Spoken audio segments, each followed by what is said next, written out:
Hey guys, just a quick video to go over the two cards I missed off in my previous two videos. It's the legendary locations. They were going to be the very last card in the video, so I did it characters, objects, power, actions, locations, and at the very end I went through like common, uncommon, and I just missed off the legendary at the end. Happened twice. I was just rushing at the end to try and make it just a bit shorter. But yeah, here we go. Clunker and Clunker, and Entombed Elders. Off the bat, the only two non-character legendaries in the game.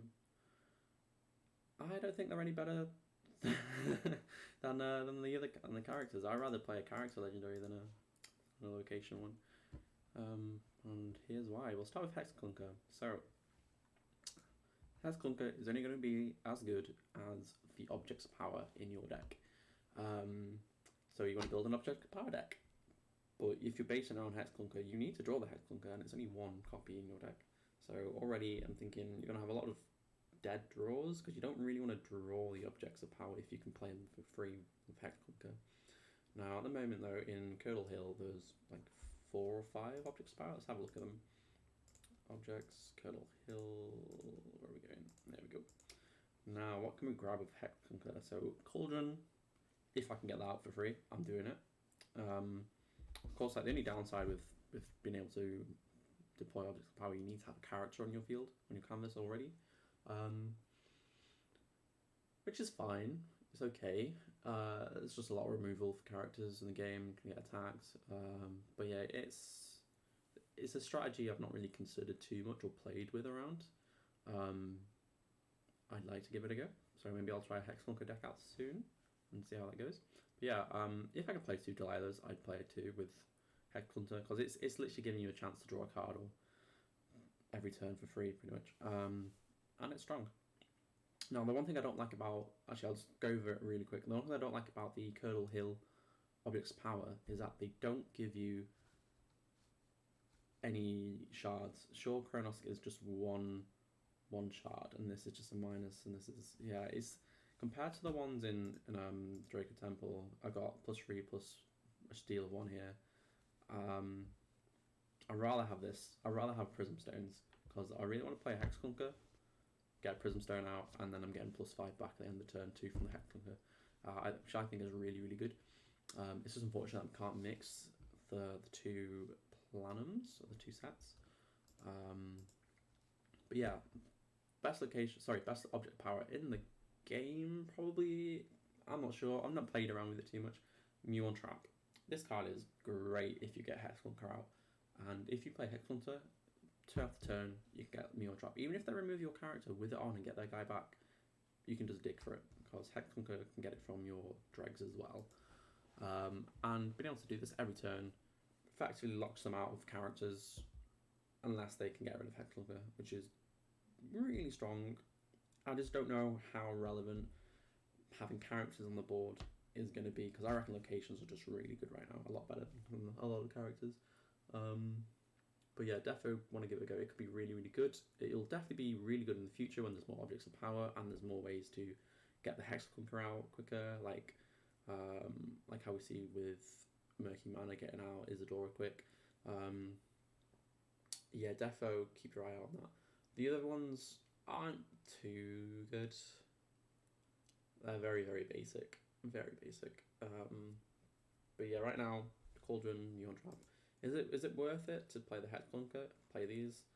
I don't think so right now. I think I'd rather play a better legendary. And that's a problem you're going to face with a lot of cards, a lot of the new legendaries as well. It's like you can only play 1 legendary in a deck. So you have to really evaluate which one's the best one. And unfortunately, Clunker I think is one of the weakest. It could be one of the best, but right now, not one of the best. What else can I say about it? Oh, yeah, you also don't want to get them removed or stolen if your deck's built around it. So you've got Hostile Takeover, which is in Curdle Hill, steals it. That's the worst thing that can happen. You can play your Clunker, only get 1 card out from it, and then the extra gets stolen, and then having free reign with it, which is horrible. Again, there is a lot of removal. You got Fireball, you got, I can't remember the names of it. I'm not good with names. Action, you've got, yeah, Diminish, Investigation, Akram Surge. Yeah, there's a lot of removal for it, so you don't again want to base your whole deck on one location. If you have two copies of it in your deck, that's probably okay. And there's no way to protect it right now either. There's no card which protects locations. So you've got to be careful with that as well. But still, it's a really fun card, I reckon, and I'd definitely give it a go. Alright, let's go to the next one, which was Entombed Elders, which is a legendary. Similar with Clunker, it's a legendary. Do I want to play this over Tenebrous, Tengri, Darnascus, anything like that? Probably not. It's only giving me a +2. I'm already playing cards in my deck with this effect, with this ability. It's not anything special. The only extra cool thing about it is that it cannot be erased, which at the time I don't think matters. Sure, if you're playing a deck which only plays Elders as your location, then that means your opponent's location removal cards are going to be dead. They're going to be dead draws. They are going to have to just trade them away because they're useless. But you're not going to just be playing one Entombed Elders as your only location in your deck. You are going to be playing many locations. At least I think that's the way to play if you're playing any kind of Draco Temple deck. You definitely want those libraries. You definitely want those storehouses.